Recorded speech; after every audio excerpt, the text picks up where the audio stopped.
Bonsoir tout le monde. Bienvenue à cette séance publique du Conseil municipal du 1er octobre 2025, qui sera la dernière séance du Conseil actuel. On est à l'aube des élections, en période de candidature. On y va. Allons-y pour cette dernière rencontre. On a en point 1, la lecture et acceptation de l'ordre du jour. En 2, la période de commentaires et de questions portant sur les sujets de l'ordre du jour. En 3, l'approbation du procès-verbal de la séance ordinaire. Attendez-moi 2 petites secondes.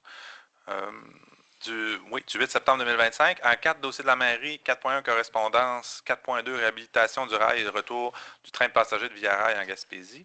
5, dossier de la direction générale et du greffe, 5.1 rénovation du HLM du 5 rue de la Fabrique, participation municipale. 5.2 aménagement des bordures de l'entrée du golfe, octroi de contrat. 5.3 lettre d'entente, libération syndicale pour pourvoir un poste électif. 5.4 budget 2026 de la Régie intermunicipale de gestion des matières résiduelles Avignon-Bonaventure. 6 dossier de la trésorerie, 6.1 compte à payer au 30 septembre 2025. 6.2 dépôt de l'état financier comparatif pro forma au 31 décembre 2025. 6.3 état financier comparatif au 31 août 2025. 6.4 remplacement du système d'irrigation au golfe, autorisation de paiement. Dans l'urbanisme et l'environnement, 7.1 demande de dérogation mineure sur le lot 4 543 078 rue de la Montagne. 7.2 demande de dérogation mineure au lot 6 659 946 route Saint-Onge. 7.3 demande de dérogation mineure du 52 au 62 rue Comeau. 7.4 demande de PIA lot 4 543 078 18 rue de la Montagne. 7.5 PIA au 215 rue du Quai, décision. 7.6 demande d'autorisation de travaux en forte pente sur le lot 4 543 078 rue de la Montagne. 7.7 deuxième projet de règlement modifiant le règlement de zonage concernant l'ajout de l'usage multifamilial dans la zone 114V. 8. Développement économique, développement et tourisme. 8.1 autorisation de dépôt d'une demande d'aide financière dans le cadre du Fonds municipal vert, trajet scolaire et actif et sécuritaire. 8.2, ajout à l'ordre du jour, séance tenante, c'est un point qui n'était pas là, sur l'ordre du jour sur le site web. Demande de renouvellement du statut de zone touristique. En 9, loisirs, culture et vie communautaire. 9.1, adoption du plan d'action 2026-2028 de la politique culturelle municipale. 9.2, corporation de mise en œuvre, de gestion de mise en œuvre du Mont-Saint-Joseph, soutien financier. 9.3, entente intermunicipale Aréna Léopold Leclerc, autorisation de signature. 9.4, protocole d'entente pour l'utilisation de l'aréna Léopold Leclerc, autorisation de signature. 9.5, protocole d'entente pour l'utilisation de l'aréna Léopold Leclerc, autorisation de signature. 9.6, embauche ouvrier municipal 24 semaines à l'aréna et à la patinoire extérieure, embauche pour remplacement. 9.7, sable pour la recharge du terrain de volleyball au Parc des Horizons, octroi de contrat. 9.8, réparation pavé uni au Quai des Arts, octroi de contrat. En 10, travaux publics et bâtiments. 10.1, service professionnel pour l'accompagnement lors du dépôt d'une demande d'aide financière dans le cadre du programme d'amélioration et de construction d'infrastructures municipales, le PRACIM 2025-2028, octroi de mandat. 10.2, location d'un équipement de déneigement pour l'hiver 2025-2026. 10.3, ajout à l'ordre du jour, séance tenante, un autre point qui est ajouté. L'étude géotechnique pour le projet de garage caserne, programme d'amélioration et de construction d'infrastructures municipales, le PRACIM 2025-2028. Dossier sécurité publique, 11.1, pompier au service technique du service de sécurité incendie Avignon-Est, embauche. Prochaine séance du conseil, en 13 autres sujets. Il y avait un autre sujet, une petite motion de félicitations pour les productions autour de rôle. Ce serait en 13.1. 14 tours de table du conseil, 15 périodes de commentaires et questions et 16 levées de la séance. Ça vous convient? Quelqu'un propose l'adoption de l'ordre du jour? Proposé par Denise Leblanc. Merci. Ça nous mène au point 2, période de commentaires et de questions portant sur les sujets de l'ordre du jour. Parmi ce que je vous ai listé, est-ce que vous avez des questions? Ça vaut aussi pour les gens en ligne. Oui, monsieur.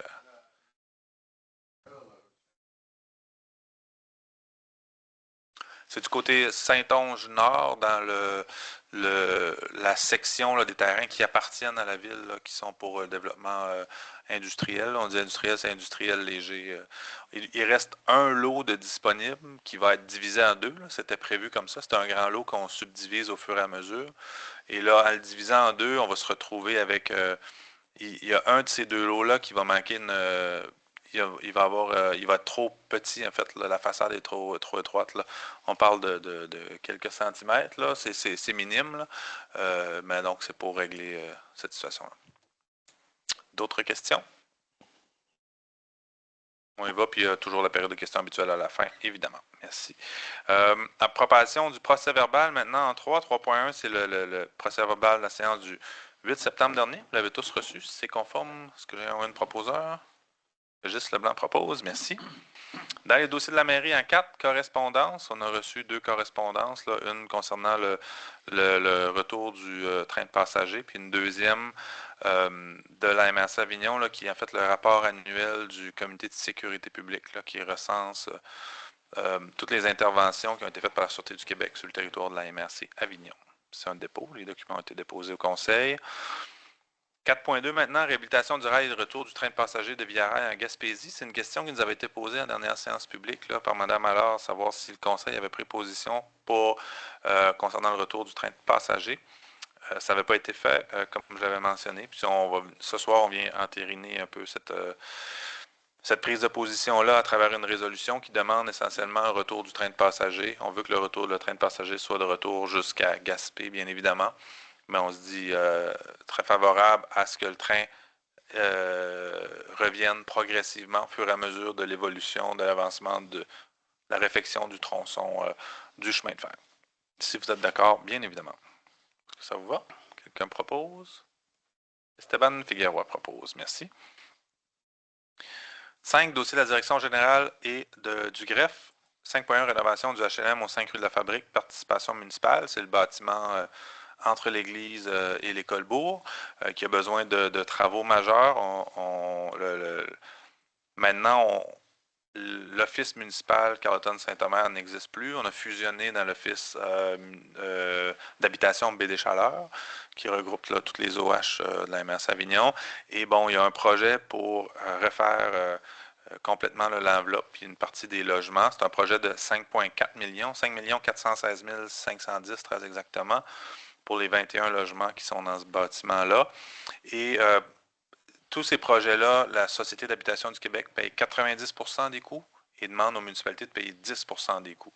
Historiquement, les OMH ou les OH faisaient les travaux, puis à chaque année, on remboursait notre 10% jusqu'à temps que ce soit payé à la Société d'habitation du Québec.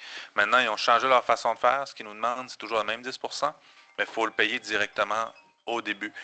Donc, ce qu'on veut faire avec la résolution ce soir, c'est de confirmer notre intention de soutenir ce projet-là pour un montant de 540 000, le 10 mais on ne confirme pas de quelle façon on va émettre, avec quel mode de financement on va fonctionner pour donner 540 000. Ça sera à venir plus tard lorsque le projet sera plus avancé. Lorsqu'on nous demandera notre contribution, là, on pourra déterminer si on utilise une partie de surplus accumulé ou fonds de roulement ou un règlement d'emprunt, par exemple. On viendra le définir plus tard, mais au final, ça revient au même des autres projets qui se sont faits là, par le passé de rénovation. Est-ce que ça vous va? Qu'on propose? Oui, Alain Turcotte en fait la proposition. Merci. 5.2, aménagement des bordures de l'entrée du golfe. C'est pour donner un contrat. L'entrée vraiment là, qui donne sur la 132, là, il y a des murets de talus en bois là, qui sont vraiment en très mauvais état. On veut les remplacer.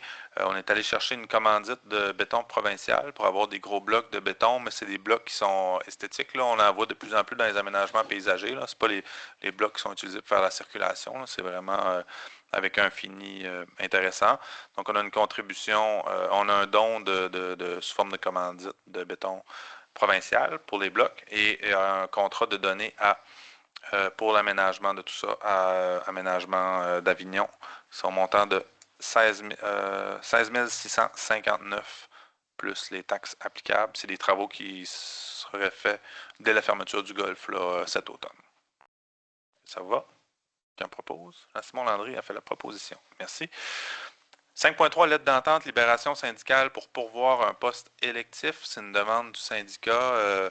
En fait, c'est pour des situations où nos représentants syndicaux peuvent être appelés à occuper des postes là, au niveau régional, par exemple. C'est le cas de notre président du syndicat qui maintenant est devenu président du syndicat de la ville, qui est maintenant vice-président à l'échelle de la région. Ça va nécessiter de libérer du temps à la ville pour pouvoir travailler, s'impliquer dans le syndicat. C'est des heures qui sont payées par le syndicat, pas de la ville. syndicat, pas national, j'oublie le terme, en tout cas, Le Conseil central. Le Conseil central, merci.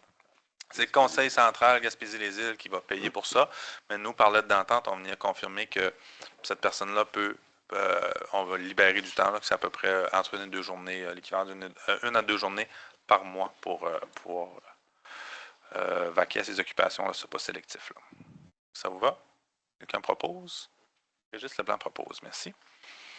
5.4, budget 2026 de la Régie intermunicipale de gestion des matières résiduelles Avignon-Bonaventure. Cette nouvelle régie-là doit, comme toute municipalité, entité municipale, déposer un budget. C'est ce qu'elle a fait. Comme la régie est l'ensemble des municipalités, les 24 municipalités des 2 MRC sont membres de la régie, toutes les municipalités doivent adopter le budget.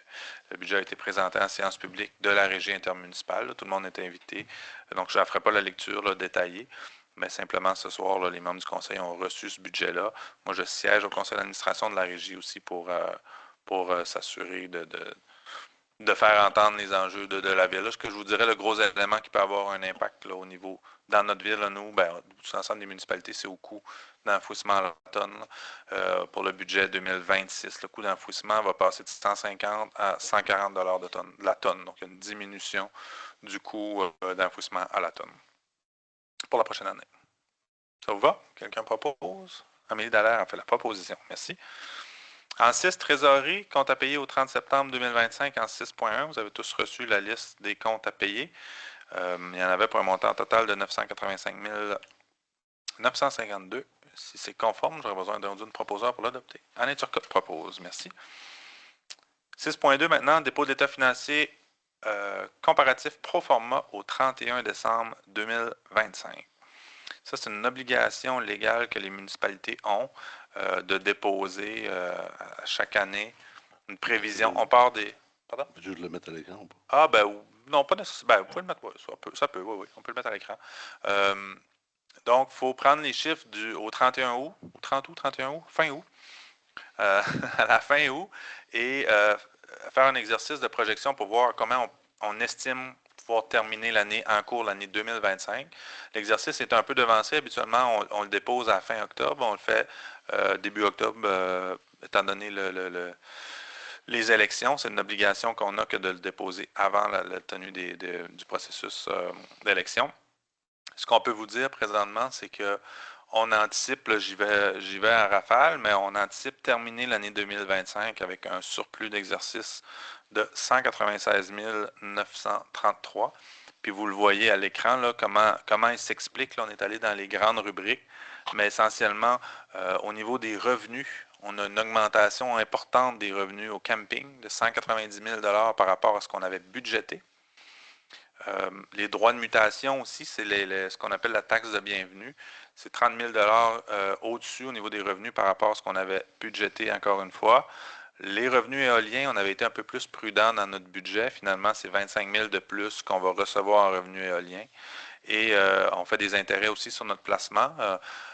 Maintenant qu'on a un surplus non affecté, on a presque 1,3 million de surplus, ce qu'on n'avait pas il y a quelques années. Ça nous permet de générer des revenus d'intérêt. On est à 35 000 de plus que le budget au niveau des revenus d'intérêt. Ce qui nous fait un total là, de 374 000 supérieur à ce qu'on avait budgété pour les revenus. Maintenant, pour les dépenses, pour les charges, Altus, la firme qui fait l'évaluation foncière, on évalue à 46 000 de moins les montants de la facture d'Altus. Ils nous donnent toujours un budget, ils nous disent dans la prochaine année, ça devrait vous coûter un montant X. Au final, ce qui arrive souvent, c'est qu'en cours d'année, ils ne réalisent pas autant d'évaluation que ce qu'ils avaient prévu et donc la facture est diminuée. Il y a 30 000 qui sont attribuables à des arrêts de travail. Là. Quand les gens sont en arrêt de travail, c'est les assurances qui embarquent. Et donc, c'est pas souhaité, mais ça permet à la ville de faire des économies financières. 17 000 de moins de l'enlèvement de la neige, c'est principalement sur les carburants. Là. Ça ne change pas sur les ressources humaines quand il y a peu de neige, parce que c'est des horaires rotatifs, mais on sauve sur le carburant, sa machinerie. Moins 38 000 au camping aussi. Il y a eu plus d'augmentation. J'ai dit tout à l'heure, 190 000 de plus de revenus, 38 000 de moins de dépenses. Donc, c'est vraiment plus 220 000 par rapport au budget pour le camping. Maintenant, ça nous permet de se dégager des marges de manœuvre. Puis de ces marges de manœuvre-là, ce qu'on souhaite faire, ce qu'on prévoit faire en fin d'année, c'est la dernière ligne, là, le 262 833 qui est en bleu à l'écran. En fait, on a fait des dépenses en immobilisation au cours de la dernière année. Certaines dépenses, on pensait y aller par règlement d'emprunt. On avait un règlement d'emprunt là, qui était de 50 000 qu'on va payer à même l'exercice plutôt que d'aller en règlement d'emprunt. On avait aussi, on prévoyait utiliser l'excédent non affecté, notre surplus, pour payer pour 172 000 de dépenses, entre autres l'affichage extérieur. Mais puisqu'on a un peu plus de marge de manœuvre, on va le payer à même le budget 2025. Et on avait prévu mettre 65 000 de projets qui devaient aller dans notre fonds de roulement. Ce fonds de roulement, c'est comme une marge de crédit. On se prête de l'argent à nous autres mêmes sans intérêt, mais plutôt que de le mettre sur le fonds de roulement et de le rembourser sur 10 ans sans intérêt, on va le payer directement en 2025. Donc, une fois que tous ces éléments-là seront complétés, on arrive enfin, on prévoit arriver à la fin 2025 avec un excédent de 196 933. Ce qui est important de savoir aussi, c'est de ce 196 000-là, pour 2025, on va avoir dépensé moins que ce qu'on anticipait pour le service incendie. Le service incendie, c'est 4 municipalités qui on regroupe. On fait un budget, les municipalités nous versent les sommes en janvier, en début d'année, et là, finalement, on arrive à la fin, puis on réajuste. Ce qui fait qu'on va retourner un 45 000 que les 3 autres municipalités nous ont versé, qu'on n'aura pas utilisé en 2025. Donc, le 196 que vous voyez là, 196 000, de ça, on aura un 45 000 environ à retourner aux municipalités, ce qui fait que le vrai surplus en fin d'année, s'il n'y a pas de changement, on est quand même au début octobre, là, il y a des éléments qui sont difficiles à prévoir, mais ce qu'on anticipe à l'heure actuelle, c'est de finir avec un surplus de 150 000. Et ça inclut tous les transferts qu'on a fait. Donc, on ne mettrait rien sur la dette. Puis les dépenses en immobilisation qu'on a fait au cours de l'année, on les paierait à même le budget plutôt que notamment en utilisant les surplus non affectés, en utilisant les règlements d'emprunt ou notre fonds de roulement. Alors voilà pour les états financiers au 31 décembre. Est-ce que ça vous va? Quelqu'un a fait la proposition? Proposée par Régis Leblanc. Ah non, c'est un dépôt. C'est un dépôt, c'est vrai. Il n'y a pas... Bon, vous pouvez retirer votre proposition. C'est bon. Maintenant, à 6.3, c'est un autre exercice qu'on a l'obligation de faire. C'est les états financiers comparatifs au 31 août 2025 pour un dépôt. C'est un document que je vous propose d'aller un peu plus rondement, qui est beaucoup moins, je trouve, pertinent que celui d'avant. On prend tous nos chiffres au 31 août 2025. C'est ce qu'on a fait l'exercice de tout à l'heure. On a projeté pour évaluer combien on va terminer l'année. Puis maintenant, ce dépôt-là, c'est de prendre les chiffres au 31 août 2025 puis de les comparer à pareille date l'année passée, 31 août 2024. L'enjeu, c'est que des fois, il y a des factures qui rentrent ou qui ne rentrent pas avant ou après le 31 août. Donc, ça ne veut pas dire grand-chose. Vous voyez, là, présentement, on est à un excédent de fonctionnement en 2025 prévu au 31 août de 3,5 millions, 3 567. L'année passée, à pareille date, 3 114 000. Bon, ça veut pas dire que ça va moins bien cette année. Je l'ai parlé tout à l'heure, au niveau des revenus, ça va super bien au camping, au golf, etc. Donc, ça se passe bien. Au 31 août, là, la situation était positive par rapport au budget. Là, on prévoit générer des surplus en fin d'exercice. Mais ça, c'est plus un exercice que le ministère des Affaires municipales nous demande de faire, qu'on doit déposer là, au conseil avec eux. C'est ça, avec les petits bémols que je mets là, où je trouve que c'est un outil qui est peu représentatif là, des finances de la ville. 6.4, maintenant, remplacement du système d'irrigation du Golfe. Les travaux se poursuivent, devraient être terminés plus tôt que prévu. L'entrepreneur a demandé un paiement à la municipalité, donc il y a une validation qui se fait des travaux. Et on pourrait procéder ce soir au paiement pour la firme Aquatec Pro 2000 au montant de 195 817, qui représente les travaux qui ont été réalisés jusqu'à présent. Alors, ça prend une proposition pour l'adopter. Proposée par Jean-Simon Landry. Merci. En urbanisme et environnement, maintenant, il y en a plusieurs ce soir. Le point 7.1, 7.4 et 7.6 sont tous reliés là, au même projet. Donc, on va les décliner là, un à la fois, mais simplement pour vous expliquer, il y a un projet de construction sur le Mont-Saint-Joseph et le propriétaire devait faire une demande de dérogation mineure, une demande de plan d'implantation d'intégration architecturale et une demande d'autorisation de travaux en forte pente. Donc, ça va se retrouver dans trois résolutions distinctes.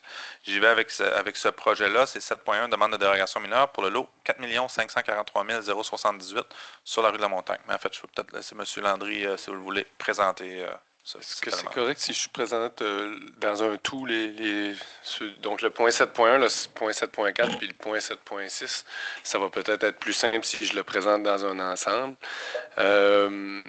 Antoine pourra probablement projeter le plan. Ça va peut-être simplifier la compréhension pour vous.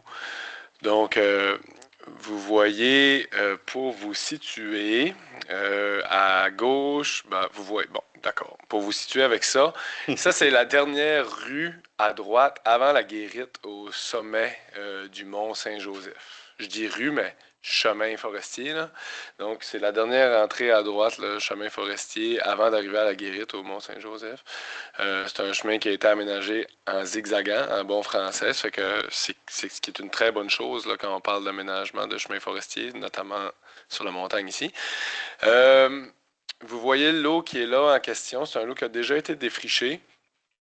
Et pour toutes sortes de bonnes raisons, notamment afin de minimiser la coupe d'arbres, le propriétaire, il veut s'installer sur ce qu'on appellerait le pad tel qu'il est présentement. On pourrait peut-être passer au plan, M. Audette. Donc, la partie gauche du plan, c'est vers Saint-Omer à peu près. Allons-y avec la marge avant. Lorsqu'il y a un bâtiment de construit, la marge de recul avant, c'est 9 mètres habituellement. En positionnant son chalet tel que projeté présentement, le propriétaire se trouve avec une marge de recul avant de 7,36 mètres, donc en deçà de la réglementation en vigueur. Il pourrait éventuellement, oui, déplacer son projet vers le haut du dessin, mais à ce moment-là, il se retrouverait à tomber à proximité de la zone de forte pente. Il devrait faire du déboisement supplémentaire puis des travaux supplémentaires pour protéger son installation. Donc, pour ce qui est à la fois, ce qui est de la marge de recul avant, si on l'autorise à s'implanter là, puis ça n'a pas vraiment d'impact puisque c'est boisé autour et qu'on ne le voit pas, bon, ça facilite la chose pour le point qui est la zone de forte pente. Donc, voilà pour la marge de recul avant. Pour la zone de forte pente, bien, il se doit, dans ce secteur-là, de faire évaluer la faisabilité de tout, la qualité des sols, etc., la proximité de la zone de forte pente. Dans ce cas-là, une implantation telle qu'elle respecte les règlements en place. Le troisième point, c'est ce qu'on a sur la montagne, c'est le plan d'implantation et d'intégration architecturale qui va venir baliser les couleurs, les revêtements et toutes sortes de choses. Là. Il y a 15 critères de mémoire. Il y a un seul critère qui a été renvoyé au promoteur pour avoir des précisions sur les couleurs. Les couleurs, les réponses qui ont été apportées étaient à la satisfaction du comité consultatif d'urbanisme. C'est-à-dire des couleurs en bois naturel, puis une toiture en charcoal qui ne reflète pas la lumière, ce qui est une préoccupation un peu. Tout cela étant dit, je parle beaucoup, mais tout cela étant dit, le comité consultatif d'urbanisme faisait une recommandation favorable pour ces 3 points au conseil municipal en 7.1, 7.4 et 7.6. Excellent, on va y aller. Merci. On va y aller point par point. On va commencer par le 7.1, parce que j'ai un ou une proposeur pour adopter la demande de dérogation mineure. M. Landry, vous pouvez le proposer. Merci. 7.2 maintenant. On va revenir aux autres là, tout à l'heure. 7.2, demande de dérogation mineure. Cette fois, c'est sur le lot 6 659 946 sur la route Saint-Onge. Je l'ai fait mention là, rapidement, mais M. Landry, si vous voulez donner le détail. Là. Exactement. Je n'ai pas nécessairement besoin du dessin, mais... Donc, comme M. Lapointe disait plus tôt dans la rencontre, on parle des terrains qui appartiennent à la municipalité, qui sont du côté ouest de la rue Saint-Onge Nord. donc en s'en allant vers le deuxième rang. Secteur industriel léger, on voit le plan à l'écran. Les terrains, pour être légaux là, ou conformes au règlement, doivent avoir une façade de 150 pieds. La ville est propriétaire d'un dernier lot qui est, je pourrais aller approximativement, mais disons 299 pieds. Vous comprendrez qu'il manquerait un pied pour faire 2 lots conformes. Donc, en subdivisant le lot comme ça, on va se trouver à avoir un lot conforme avec une façade de 150 pieds et un lot qui ne respecte pas la réglementation en vigueur puisqu'il aura 149 pieds de façade. Dans ce secteur-là, avec la vocation des terrains, le CCU a passé sur ce point-là aussi rapidement qu'il ne le faut pour crier ciseaux, puis recommande favorablement au conseil de ville d'autoriser un terrain avec une façade inférieure au règlement en vigueur.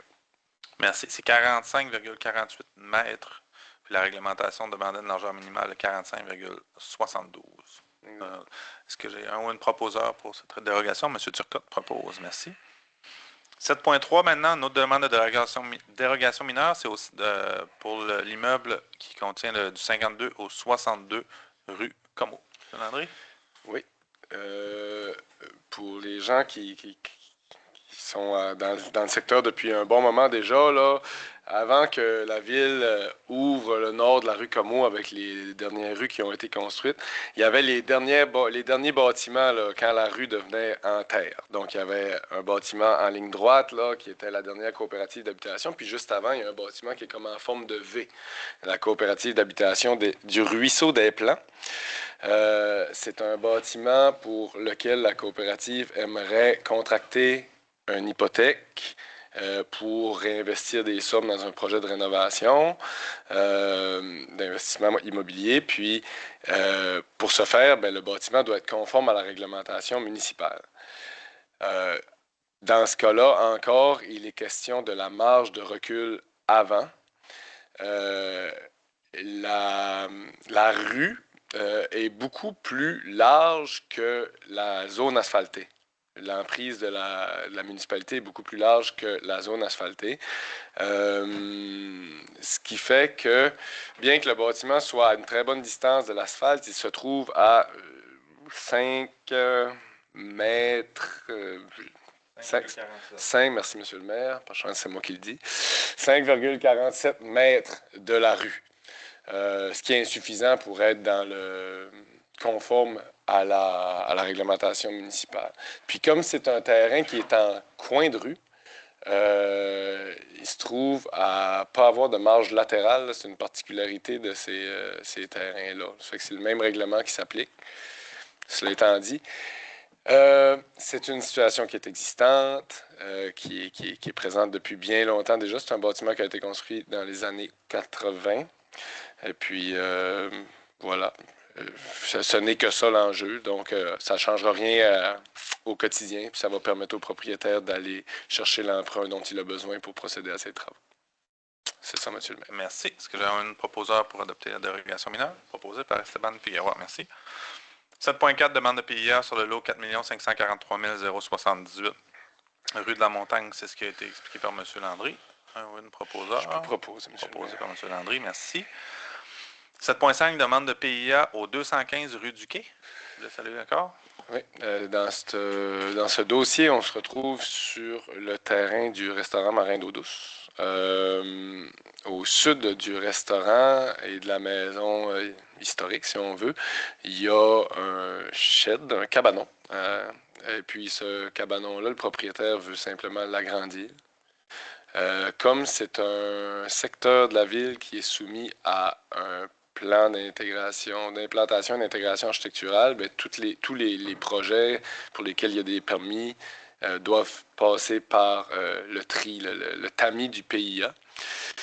Donc, dans ce cas-là, il veut agrandir son cabanon. Il respecte l'entièreté de la réglementation, le choix des couleurs, ce qui est existant. Ça cadre avec la trame du secteur.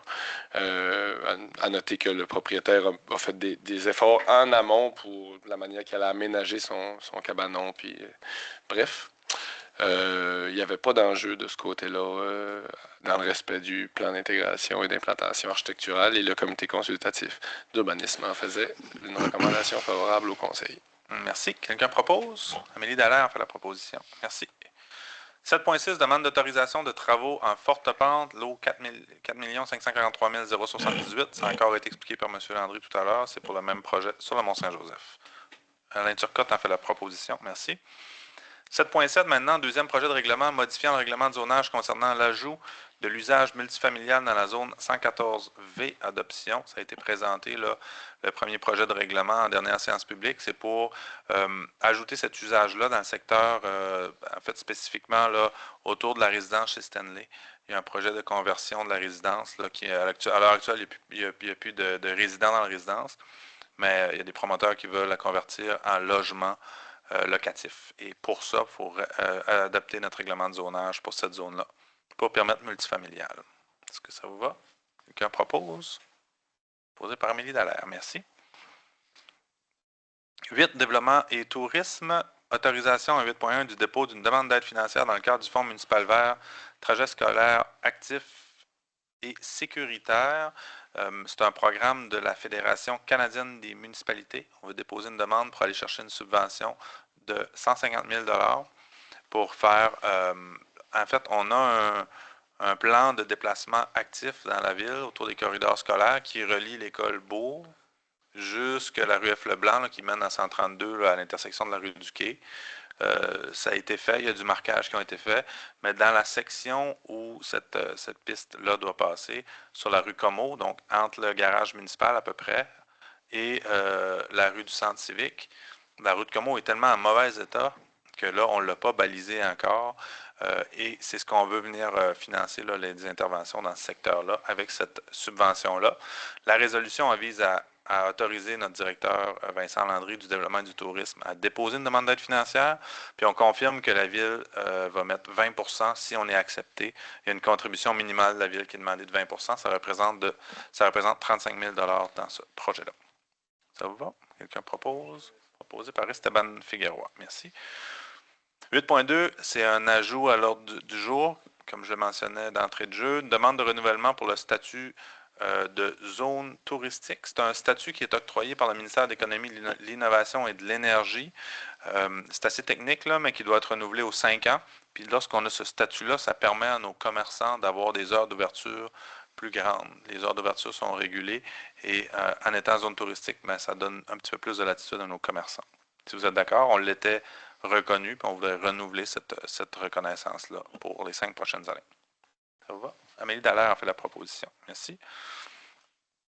9. Loisirs, culture et vie communautaire. 9.1. Adoption du plan d'action 2026-2028 de la politique culturelle municipale. Peut-être vous laisser aller, M. Leblanc, qui avait travaillé très fort sur ce projet-là avec les équipes. Merci. Alors, vous êtes au courant qu'on a passé pratiquement 1 an et demi, 2 ans, je vais ouvrir mon micro, passé 1 an et demi, 2 ans à travailler sur le projet de politique culturelle, donc ce qui nous lie avec le ministère de la Culture et d'année en année, pendant 3 ans, on reçoit des sommes importantes du ministère et la ville en met autant, donc autour de 120 quelques mille dollars.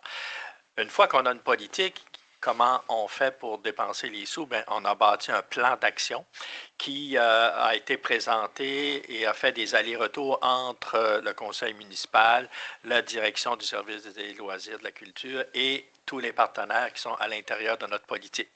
Fait que là, enfin, on est rendu au moment où on va mettre en action tout ça et le plan a été revu et recorrigé par le conseil et les partenaires l'ont revu une dernière fois. Donc, à partir de maintenant, il devrait être disponible sur le site web, et ce qui fait que les organismes savent vraiment où déposer leurs projets de développement, leurs projets d'activité, etc., comme le festival La Virée, les projets particuliers de médiation culturelle de théâtre à tour de rôle. Donc, ça ne sera pas un document imprimé comme tel, mais ça va être l'outil de travail. Puis qui dit plan d'action dit qu'on va le revoir avec le comité culturel au fil des ans. Et s'il y a des objectifs qui sont inatteignables, on va se corriger, etc. Mais tout est en marche. Fait que voilà, c'était un beau travail de l'équipe. Merci. Je présume que vous avez fait la proposition? Oui, s'il vous Oui, plaît. parfait. Merci. 9.2, Corporation de gestion de mise en valeur du Mont-Saint-Joseph, soutien financier. Au cours des derniers mois, on a eu des discussions avec la corporation là, pour revoir un peu le soutien financier qui est offert par la ville à la corporation. Historiquement, il y a une entente pour l'entretien des sentiers pédestres pour le réseau de la corporation, qui est Carleton-sur-Mer et Maria. L'entente est répartie en fonction du pourcentage de la longueur des sentiers entre les deux municipalités. Les 2 tiers des sentiers sont à Carleton-sur-Mer, le tiers à Maria. On se répartit la facture d'entretien à peu près selon ces proportions-là. Et pour la prochaine année, ce qu'on propose, c'est de majorer un peu ces montants-là. Pour Carleton-sur-Mer, on passera de 16 000 à 23 191 pour l'entretien des sentiers. On ajouterait aussi un montant qui n'était pas versé historiquement à la corporation pour les aider là, dans la consolidation de leur organisation pour l'entretien des sentiers de vélo de montagne. Il y a des beaux sentiers de vélo de montagne qui ont été faits. On voudrait les soutenir dans l'entretien de ces sentiers-là. Encore une fois, c'est basé là, sur un ratio avec l'entente qu'il y avait avec la municipalité de Maria, où ils entretiennent les sentiers de vélo à Maria. C'est un montant de 25 600 $ pour les 3 prochaines années qui est proposé.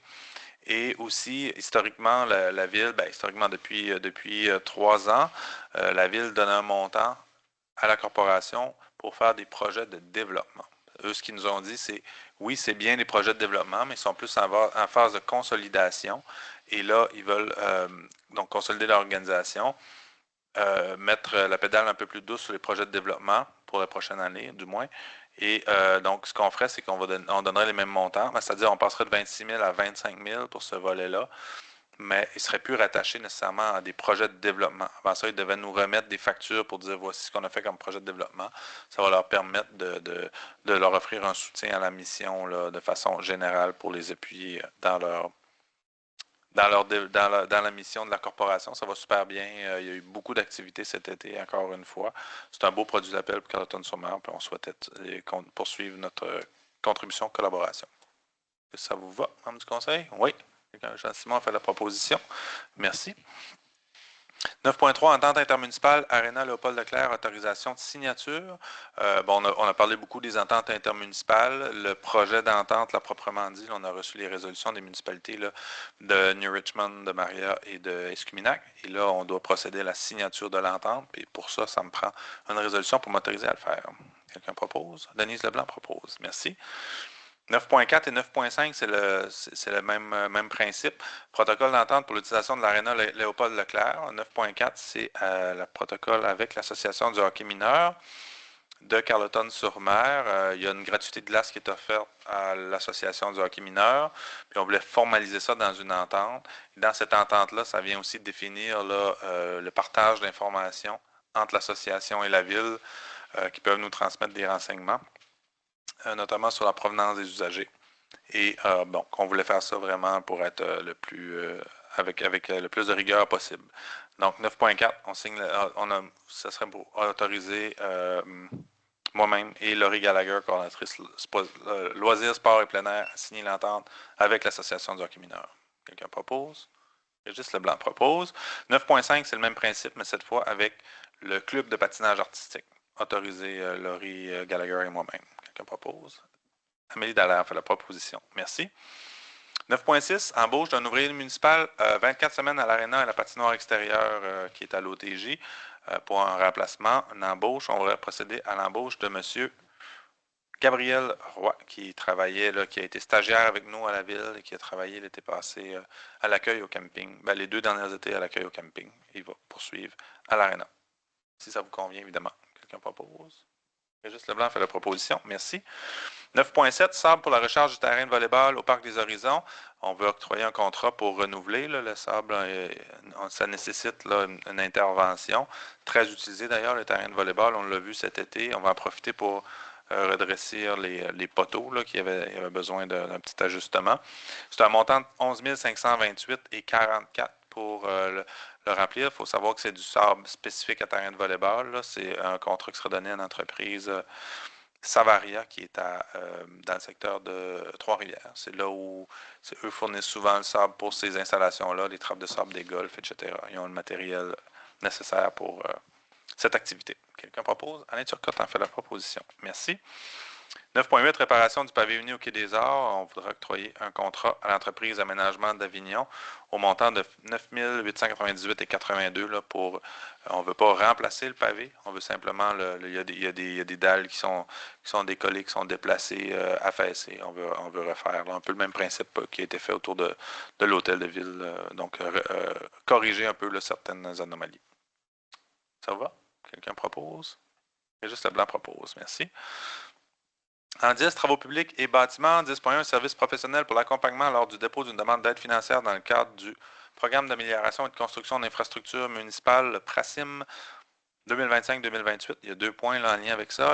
Avec ce programme-là, on veut déposer un projet pour faire un nouveau garage municipal. On avait déposé l'an dernier, on a été refusé, garage municipal et caserne. Maintenant, dans le PRACIM, il a été modifié. Les casernes ne sont plus admissibles.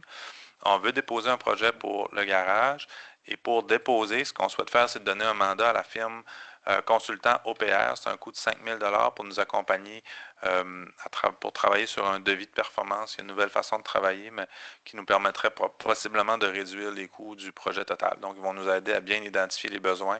Qu'est-ce qu'on a de besoin exactement comme garage en termes d'infrastructure, puis pour pouvoir déposer, puis pour aller maximiser nos chances d'être retenus puis d'aller chercher cette subvention-là. Oui. Vous voulez intervenir? Le volet caserne va quand même être traité. OK. C'est-à-dire que dans le PRACIM, présentement, il y a un appel de projet pour les garages seulement, mais les garages casernes vont être admissibles au volet 2 du PRACIM, qui serait déposé, qui va ouvrir cet hiver.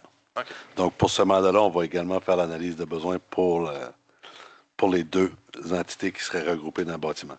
Mais on ne connaît pas encore les paramètres, les modalités du programme. Excellent. Merci. Est-ce que ça vous va? Oui, Esteban Figueroa propose. Merci. 10.2 maintenant, location d'un équipement de déneigement hiver 2025-2026. Depuis, ce serait, je pense, la 4e année qu'on procède à la location d'un chargeur. On a acheté une gratte et on loue le chargeur puisque c'est un équipement de déneigement excédentaire dont on n'a pas de besoin. On ne voyait pas la pertinence d'acheter un autre équipement qui sert 4 mois par année. Donc, en le faisant en location, on n'a pas à l'entretenir, à s'en occuper le reste de l'année. C'est un montant de 7 200 par mois sans les taxes applicables à partir du 1er décembre. Quand on n'a plus besoin, on le retourne. C'est un contrat de location qui serait octroyé à Équipement Belles-Îles Incorporé pour la prochaine saison 2025-2026. Un ou une proposeur? Alain Turcotte propose. Merci. 10.3, ajout, encore une fois, à la séance tenante à l'ordre du jour. C'est une étude géotechnique pour le projet de garage caserne, programme d'amélioration et de construction d'infrastructures municipales, le PRACIM. Même principe tout à l'heure, garage caserne. Pour ce projet-là, ça va prendre éventuellement des études géotechniques, mais comme il y a déjà une firme là, qui est présente sur place, on a demandé des prix à 2 firmes et on a un montant là, de Englobe qui nous propose de faire les études pour 13 735, ce qui est beaucoup plus bas que l'autre firme. En fait, c'est simplement dû au fait qu'ils sont sur le territoire présentement. Ils font des relevés pour le ministère des Transports sur la 132. On profiterait de leur présence dans la ville avec leurs équipements pour faire ces études géotechniques sur le lot là, autour du garage et de la caserne. Est-ce que ça va? Quelqu'un propose? Alain Turcotte propose. Merci. 11, sécurité publique. 11.1, pompier au service technique du service de sécurité incendie Avignon-Est. On procédera à l'embauche. C'est un poste qui a été affiché il y a quelques semaines maintenant. On procédera à l'embauche de M. Samuel Nadeau comme pompier service technique et sécurité incendie. Samuel Nadeau était déjà pompier pour la ville. Là, il était plus attitré à la caserne de Nouvelle. Il pourrait débuter ce nouvel emploi le 13 octobre 2025. Ça vous va? Quelqu'un propose? Denise Leblanc propose. Merci. Ça nous amène à la prochaine séance. La prochaine séance aura lieu le 7. Non, c'est ça? 10 novembre 2025 avec un conseil renouvelé. Et je ne peux pas vous en dire plus pour la suite. On saura. Il y aura une séance du conseil, assurément. Avec qui? Ça, on ne sait pas. On va y aller avec le tour de table. Je vous dirai un petit mot à la fin. Je commence par Mme Leblanc. Merci à vous, Monsieur le maire. Bien, effectivement, c'est notre dernière séance du conseil avec l'équipe actuelle. Et en même temps, j'aimerais en profiter pour vous remercier, chers collègues, parce que ça fait pratiquement 4 ans que nous travaillons ensemble. Fait que j'ai été, bien sûr, très heureux de collaborer, travailler avec eux. Et surtout, une très grande fierté de vous avoir représenté à la ville. Puis, comme on vient de dire, l'avenir seul nous dira ce qui va arriver dans les prochaines journées. Merci à vous. Merci. Mme Dallaire? Ben, moi, c'est ça. C'est la fin d'un petit mandat de 2 ans, ce qui fait que j'avais envie de continuer pour continuer sur ma lancée. Et puis, juste dire aussi, là, dans les dernières semaines, j'ai participé à 2 activités organisées par la ville, puis j'ai constaté que les jeunes familles étaient au rendez-vous. Ça m'a vraiment plu, autant la bibliothèque que dans la visite de la caserne et des installations d'eau. C'était super intéressant, puis on s'est fait comme un peu, la ville, pas moi, mais féliciter pour les installations auxquelles on donne accès aux familles, puis à l'offre d'activité. Fait que ça, c'est toujours intéressant d'avoir ce pouls-là. Puis, une campagne électorale, ça amène ça aussi. Là. Les gens viennent nous demander si on se présente, puis ils nous partagent leurs préoccupations. Donc, ça sera une occasion de vous faire entendre. Vous pouvez interpeller les gens qui se lancent en campagne pour parler de ce qui vous concerne, puis vos souhaits pour les prochains 4 ans. Alors, au plaisir d'entendre vos préoccupations, puis en espérant vous revoir le 10 novembre.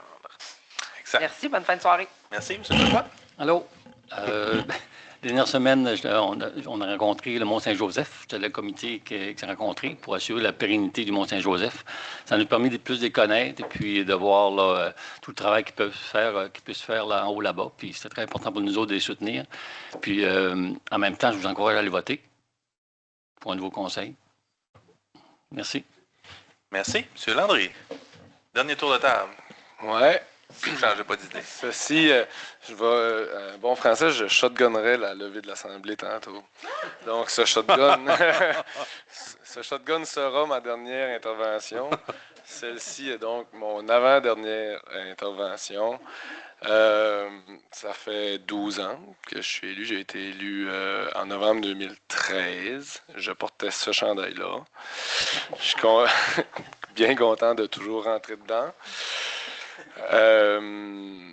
Je relisais les feuillets que j'avais distribués à l'époque parce que oui, j'en traîne encore quelques-uns dans une boîte à la cave. Puis je regardais un peu mes priorités. Puis quand même content de voir que je ne suis pas l'unique responsable de ça, bien évidemment. C'est un travail d'équipe, mais que les réalisations des 12 dernières années cadrent avec ce que j'avais en tête à l'époque. Puis j'ai tombé, puis j'ai vu qu'une de mes priorités, c'était la mise à jour de la plage municipale. À cette époque-là, j'étais très jeune et je le fréquentais beaucoup, beaucoup, beaucoup. Puis force est d'admettre que la plage municipale a vraiment changé de look au fil des ans. Puis je trouve ça totalement à propos qu'on procède à la recharge de plage du terrain, la recharge de sable du terrain de volleyball. Alors que c'est quelque chose pour lequel je militais beaucoup, beaucoup, beaucoup à mon premier mandat. Puis, petite pensée pour Denis Henry qui avait vraiment poussé fort pour que ce soit éclairé. Puis, on le voit les soirs d'été que c'est super fréquenté, puis que notre jeunesse en sert beaucoup. Ça fait que la plage municipale, je parlais de remise au goût du jour des infrastructures, notamment dans le secteur Saint-Omer. Puis les arpents verts, ça a été fait. L'OTJ, c'est en train de se faire. C'est super cool. Je suis quasiment ému, je m'excuse. J'aimerais dire merci à l'ensemble des membres du conseil actuel pour votre dévouement puis votre précieuse collaboration. Comme je le disais, on a fait des belles choses. Merci beaucoup.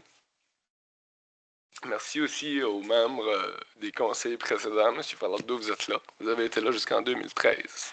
Merci beaucoup. Vous avez amené la ville en quelque part. Bravo. Antoine Audette, élu avec moi en 2017, les cheveux rasés. Une séance en tant que conseiller municipal derrière la cravate, mémorable, qui aura servi de photo du conseil municipal de Carleton-sur-Mer sur le site web de Radio-Canada pendant de nombreuses années.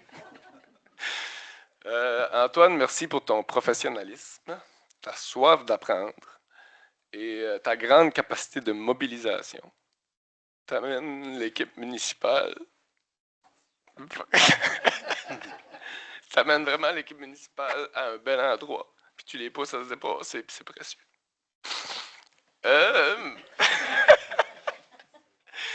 Merci spécial à Mathieu Lapointe, élu avec moi en 2013 comme conseiller. 2 flagos de Saint-Omer. Je connaissais pas ses plans. Je pense que lui, il savait un peu, mais il a réussi, clairement. On est bien chanceux de t'avoir. Ton dévouement et ton amour pour ton milieu paraît à chaque jour. Fait que, je le répète, on est très chanceux de t'avoir. Merci beaucoup. Puis, chers citoyens, vous représentez. aura été un grand plaisir. Je l'aurais fait à ma façon. Et un grand honneur. Puis, je souhaite que vous gardez un appétit pour votre village, votre communauté, que vous gardez à cœur de la faire progresser puis de l'amener ailleurs, dans une belle place. Puis donc, c'était une belle fierté de vous représenter. J'espère que les personnes qui le feront au fil des ans le seront tout autant que moi. C'est ce que vous méritez. Amen.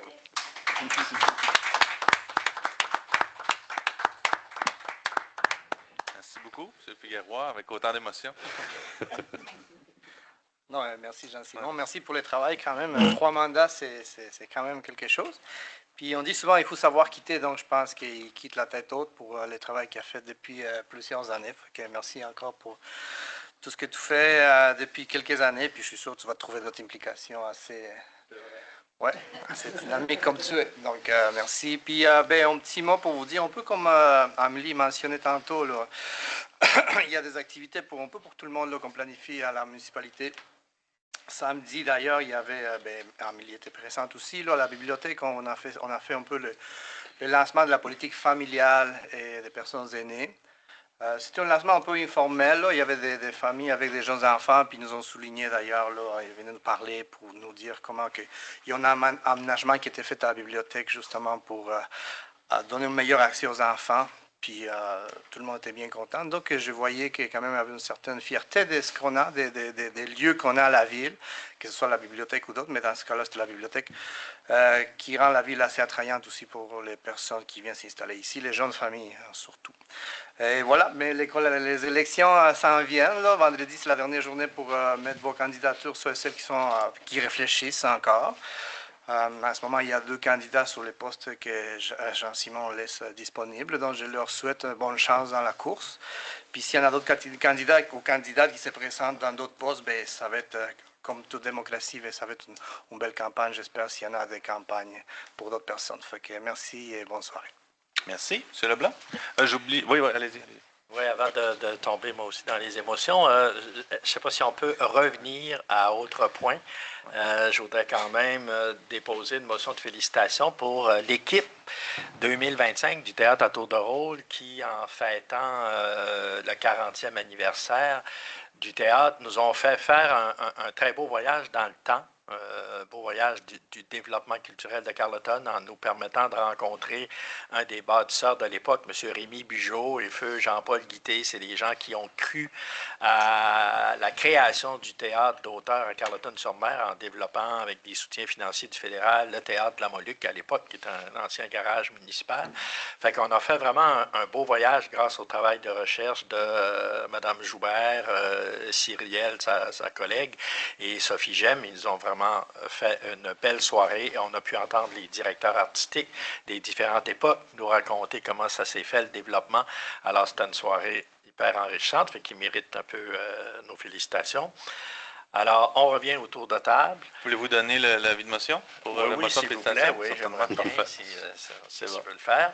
Et puis, ça finit bien un mandat. Dans l'espoir d'en recommencer un autre.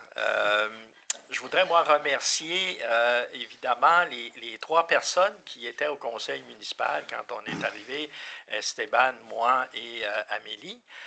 Les petits nouveaux, on a été très bien encadrés par Denise, Alain et Jean-Simon, qui, pour moi, va rester une encyclopédie vivante des terrains de Carleton, Saint-Omer, Saint-Louis. Je ne sais pas quel sera le prochain conseiller ou la prochaine conseillère qui va gérer le travail avec le CCU, mais je suis convaincu qu'il n'y en aura pas d'autres qui connaîtront. En tout cas, la preuve sera à faire, connaître les terrains comme ça et l'histoire aussi de notre culture. Fait que ces 12 ans d'expérience nous ont vraiment servi beaucoup. C'était un bel être humain avec qui on a partagé beaucoup de choses, nous, pendant 4 ans, mais c'était alors très apprécié l'encadrement et le soutien de ces 3 personnes-là. Fait que, donc, le festival d'automne La Virée s'en vient. Fait qu'il va y avoir des spectacles assez incroyables. Première soirée gratuite avec la famille Leblanc. C'est à ne pas manquer. Si vous êtes sur les réseaux sociaux, ils ont à peu près 12 vidéos par jour. Des 3 filles, la mère et le père qui font de la musique. Ça va être un très beau moment. Fait que je vous remercie aussi, les gens, de votre confiance, même si on a été élus par acclamation à la première fois. Mais en tout cas, vous nous avez au moins laissé là pendant 4 ans. Fait qu'on verra la suite. Merci beaucoup.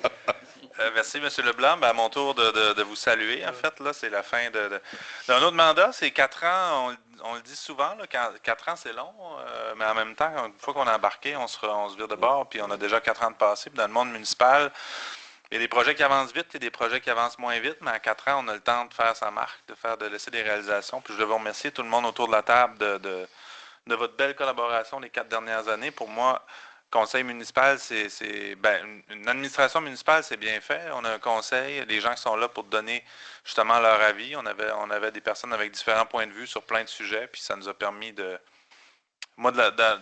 quand on prend des décisions, comme ce soir, on rencontre des décisions, mais en amont de tout ça, il y a beaucoup de travail par l'équipe, puis il y a souvent beaucoup d'allers-retours avec le conseil aussi. On amène des idées, des projets. Puis vous, souvent, avec vos expériences, avec votre bagage, votre connaissance, avec les contacts que vous avez dans le milieu, vous permettez de faire avancer ces projets-là, puis d'avoir ultimement des meilleures décisions. Puis je pense que on a eu des échanges avec différents points de vue, puis on arrivait toujours à se rallier, puis à trouver des points de consensus, puis toujours en ayant en tête aussi le bien commun. C'est ce qui, moi, me guide beaucoup, puis c'est ce que j'ai senti dans les 4 dernières années. Il y a personne qui a travaillé pour lui-même, pour sa propre personne, son intérêt personnel. Ça a toujours été des décisions pour l'ensemble de la communauté. Donc, je tiens à vous remercier pour ce travail-là. Puis peut-être un petit clin d'œil particulier à Jean-Simon, tu l'as dit, depuis 2013, quand même 12 ans. J'avais 27 ans. Toi, tu étais plus jeune, tu étais le plus jeune du conseil. Là, tu es encore le plus jeune, effectivement. Ça passe vite, mais il s'est passé beaucoup de choses en ville. On a vécu des beaux projets. Tu en as nommé, entre autres.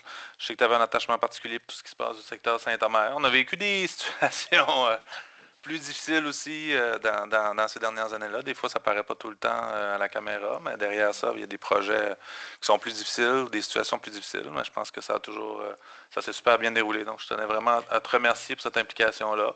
Il y a toujours de la place d'ici vendredi, 4h30.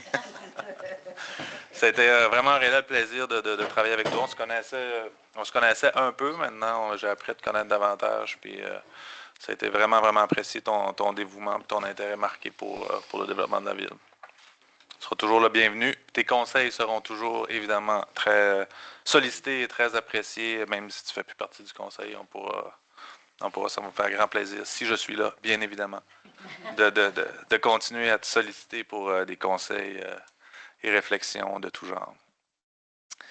Alors, je vous laisse la parole pour les gens dans la salle ou les gens en ligne, si vous avez des questions, commentaires. Oui, monsieur. En vous nommant, s'il vous plaît, là, je vais vous demander de vous nommer pour commencer pour la postérité. Merci. Je me demandais, comme parler du garage municipal puis de la caserne, j'avoue à la même place. On ne sait pas encore. Possiblement, là, mais stratégiquement, là, au niveau du service incendie, c'est bien positionné. Puis pour les tracés de déneigement, là, présentement, c'est ce qu'on regarde, mais ça pourrait toujours bouger, là, mais il n'y a pas... Ça ne se fera pas dans le quartier industriel.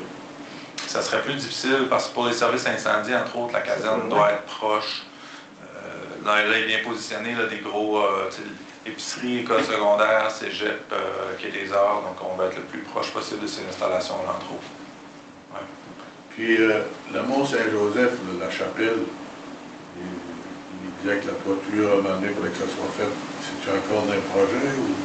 Ben, c'est une corporation indépendante, là, mais je sais qu'ils l'ont en tête depuis longtemps. Ils ont beaucoup travaillé sur tout le volet récréo-touristique autour, avec l'hébergement, avec les sentiers, pour aller chercher des revenus. L'idée aussi, c'était d'amener du monde sur la montagne pour avoir plus de revenus, pour éventuellement pouvoir investir dans la chapelle. Ils l'ont toujours en tête, là, je ne sais pas le fin détail, mais assurément, ça fait partie de leur projet depuis toujours. Puis, l'HLM, là, derrière l'église, là, c'est-tu 600 000 que la ville va mettre ou? 540 000, oui. Ouais. Et vous, prévu de mettre un ascenseur, c'est 2 étages, 200 000 de plus, puis mettre je ne sais pas, là, M. Figueroa, c'est vous, M. Audette, là, c'est vous qui êtes sur le conseil d'administration, je n'ai pas les détails là, du projet, là, honnêtement. Je pense pas qu'il y ait d'ascenseur, là, mais... Mais la résolution qu'on a mise ce soir, ça sert à commencer le processus. Il va y avoir une analyse à faire.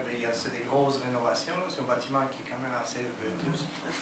Donc, il faut qu'on regarde après là, les plans qu'ils vont nous proposer pour la rénovation, mais c'est des rénovations majeures. Là. Je ne sais pas encore, on n'avait pas vu des plans de mettre un ascenseur. Mais on suggérait des choses. Nous, on va avoir quand même un mot à dire pour la suite des choses. Mais il faudrait faire l'analyse, voir si c'est possible et nécessaire aussi. Non? parce que le nouveau pour la construction, le bâtiment, ouais. Bon, ben, c'est supposé que ça va être obligatoire. Puis, tu sais, c'est quand même du monde âgé. Puis, c'est pas une fortune à mettre là, en rénovant. C'est pas... Ouais. Ben, ça, genre, je pense que c'est un projet qui est géré par la Société de l'habitation du Québec. C'est eux qui vont travailler avec les personnes compétentes pour faire les plans de la rénovation. Donc, si c'est obligatoire, c'est ceux qui vont le faire, c'est normal. Effectivement, c'est dans le cas du bâtiment, mais selon le niveau d'un bâtiment neuf, là, bon, les architectes n'ont pas le choix, ils doivent être accessibles, etc. Puis là, dans le cas d'une rénovation comme ça, je ne sais pas, tu sais, ce que ça... On va le regarder, là, mais... je sais qu'il parlait avant 76, c'était peut-être pas obligatoire, là, mais... Puis, un bâtiment neuf, il en a fait un dans la rue la rue Comeau, puis il n'y en a pas mis de censeur.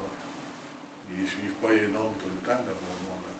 On va parler des résidences étudiantes? Ouais. Ouais, non, ben tous les logements, en tout cas du moins au rez-de-chaussée, s'ils ne sont pas accessibles, peuvent être rendus. Là, les seuils de douche, etc., les dégagements sont prêts pour être accessibles, mais effectivement, il n'y a pas de... Là, mais si quelqu'un reste là, puis il monte au deuxième, puis dans l'hiver, il se casse les 2 jambes, allez-vous le descendre, il monte le descendre au rez-de-chaussée. Et ça devrait, c'est pas vous qui faites la loi, là. Ça devrait m'amener, quand tu mets plus qu'un étage, il devrait avoir un ascenseur automatique. Surtout dans le 2025, là, puis la communauté à Carleton, c'est des gens vieillissants. Ça va, il va à Polyvalente, là, puis tu passes là, puis il y a plus de monde là, au club d'âge, puis il y en a dans la cour de Polyvalente. Faut à un moment donné, il va falloir y penser. Puis après ça, il y a l'autre affaire, comment est-ce qu'on a dépensé le gallon d'eau je ne sais pas si on a le chiffre, là. On se disait qu'en fin de saison, là, je ne sais pas si c'est encore techniquement ouvert. J'ai vu des jeunes cette semaine qui étaient dans les jeux d'eau, mais ça devrait être chaud, là, mais je ne sais pas si on peut vous le donner là, mais sinon, en prochaine séance publique, on l'a. Ouais, il y a le compteur, il y a un compteur en temps réel. Donc, on peut peut-être prendre les autres interventions, puis après ça, on reviendra avec la quantité. D'autres questions, commentaires? Oui, monsieur. Non, ok, non, c'était un... Je ne sais pas s'il y en avait en ligne. On va revenir avec... Il y avait un commentaire en ligne. Oui.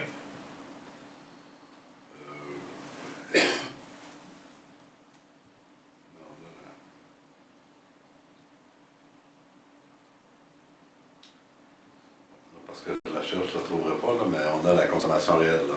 Le compteur d'eau a fonctionné tout l'été. On était...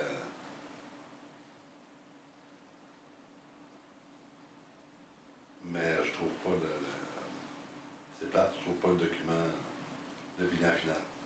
On pourra, en tout cas, assurément le dire à la prochaine séance publique, puis sinon, si vous venez, je vais le dire publiquement, mais si vous venez à l'hôtel de ville, on pourra vous le fournir. Puis il y a une autre chose que je me pose la question. Là. Oui. Vous appelez ça les poteaux, là, vous appelez ça les bolos, je pense. Du bolard. Bolard, bon. Puis comment ça se fait que si ça n'a pas été là du mois de juin à au mois de septembre, que vous les avez replacés au lieu d'enlever la base? Si ça n'a pas été le juin à septembre, là, arrive. Ben, en fait, ça a été conçu, vous parlez sur le quai, là, suite à l'intervention dans la séance publique. Ça a été conçu comme ça, là. Je pense que à l'époque, c'est pour des enjeux peut-être de sécurité aussi. Là. Moi, je n'ai plus le détail du pourquoi il y avait les bollards, là, mais quand on s'est rendu compte, là, suite à votre intervention, qu'ils n'étaient plus là, ben, on les a localisés à la ville, puis on les a remis tout simplement, là, parce qu'à la base, c'était conçu comme ça. Là, puis, vous aurez pu enlever le bord, puis s'il faut que vous les enlevez l'été prochain pour le... Oui, mais on va le réfléchir l'été prochain pour savoir si on les enlève ou pas. Là. Je ne suis pas certain qu'on va les enlever, on va peut-être les garder tout le temps. Donc, les jeux d'eau au 4 août, c'est ça? 4 juin. Du 4 juin au 4 août, il y avait une consommation moyenne de 14,5 mètres cubes. On avait estimé en 2024 à un maximum de 18 mètres cubes par jour. Ça représente 0,1 de la consommation de l'eau de la ville. Et la consommation totale qui était au 4 août, qui était projetée pour l'année, c'était 1250 mètres cubes d'eau. C'est l'équivalent de, à titre d'indication, une piscine olympique, c'est 2500 mètres cubes. Donc, c'est une demi-piscine olympique qui a été consommée cet été par les deux jeux d'eau.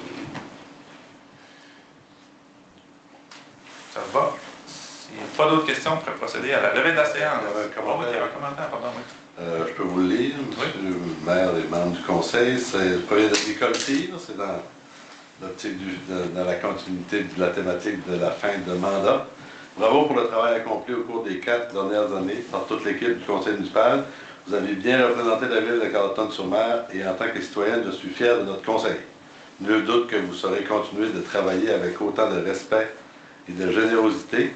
Bonne chance pour le futur au conseiller sortant Jean-Simon Landry et remerciements pour le travail accompli. Excellent. Merci, Mme Allard. Alors, M. Landry,